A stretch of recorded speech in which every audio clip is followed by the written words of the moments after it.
नमस्कार, मैं डॉक्टर यन शर्मा। आज हम बात करेंगे सीआरपी पे, सी रिएक्टिव प्रोटीन। आज इस कोविड के समय में सभी लोग सीआरपी टेस्ट करा रहे हैं। इसका मतलब क्या है, कितना नॉर्मल इसका रेंज होना चाहिए और सीआरपी किस किस प्रकार की होती है। क्योंकि आज सीआरपी के बारे में इतना सीआरपी हो गया है कि लोग परेशान हो गए हैं। थोड़ा सा भी अगर आ जा रहा है तो लोग अपने आप को सीवियर कोविड पेशेंट मानने लग रहे हैं। तो इसलिए एजुकेट होना बहुत ज़रूरी है, जिससे हम पैनिक होने से बच सकें। तो यह जो सीआरपी होता है, सी रिएक्टिव प्रोटीन होता है, यह हमारे लीवर में पाया जाता है। तो जब हमारे शरीर में किसी भी प्रकार का कोई भी इन्फेक्शन होता है तो यह लीवर से निकलने लगता है। तो लीवर से निकलकर हमारे ब्लड में मिल जाता है, और जब ब्लड में मिल जाता है, जब अपना हम सीआरपी टेस्ट कराते हैं तो इसकी फाइंडिंग हो जाती है। तो जिससे ब्लड में वह प्रोटीन मिला रहता है। जब हम अपना ब्लड टेस्ट कराते हैं तो रिपोर्ट में हमारे सीआरपी टेस्ट का प्रेजेंट में प्रोटीन पता चल जाता है।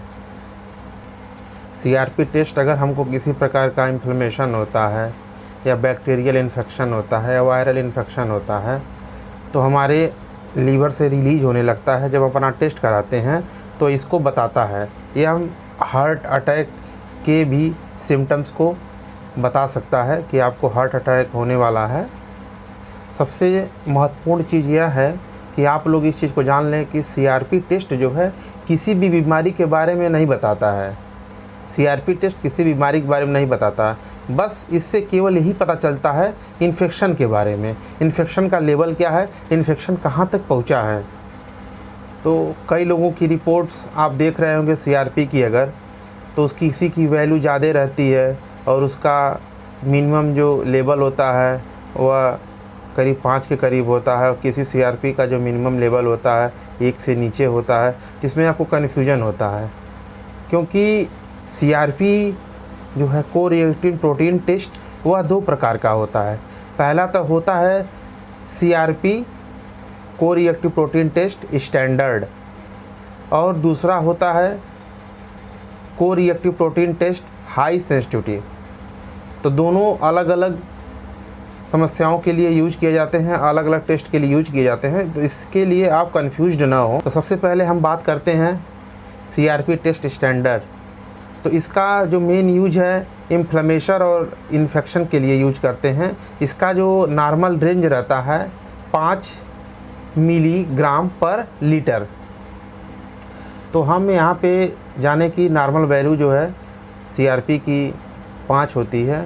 अगर 5 से ऊपर जाए तो आपको इन्फेक्शन है, और इससे ऊपर जाए तो आपका इन्फेक्शन काफ़ी ज़्यादा बढ़ सकता है। तो आइए हम जानते हैं कि किस किस रेंज पे क्या क्या इन्फेक्शन होने के चांसेस रहते हैं। अगर आपकी वैल्यू 10 से 50 के बीच में है तो आपको रूमेटाइटिस आर्थराइटिस की प्रॉब्लम हो सकती है, उसमें भी बढ़ जाती है सीआरपी आपको। अगर आपको वायरल इन्फेक्शन अभी जो हमारे यहाँ चल रही है कोविड-19, अगर वह आपको होता है और वो आपके बॉडी को इन्फेक्ट करता है तो उसमें भी सीआरपी आपकी बढ़ जाती है। और आपको अगर वायरल इन्फेक्शन होता है जैसे कि ट्यूबरक्लोसिस, टाइफाइड, निमोनिया, प्रेगनेंसी में भी आपकी सीआरपी बढ़ जाती है। और कई जगह देखा गया है कि अगर आप बर्थ कंट्रोल पिल्स भी लेते हैं तब भी आपकी सीआरपी बढ़ी हुई मिलती है। आपको किडनी डिजीज़ में भी आपकी सीआरपी बढ़ी हुई मिलती है। आपको लीवर डिजीज़ की अगर समस्या होती है तो उसमें भी आपकी सीआरपी बढ़ी हुई मिलती है। अगर आपकी सीआरपी 50 से 100 के रेंज के बीच में होती है तो आपको multiple myeloma, blood cancer, lymphoma जैसी समस्या हो सकती है। तो अब हम बात करेंगे हाई सेंसिटिव सीआरपी टेस्ट।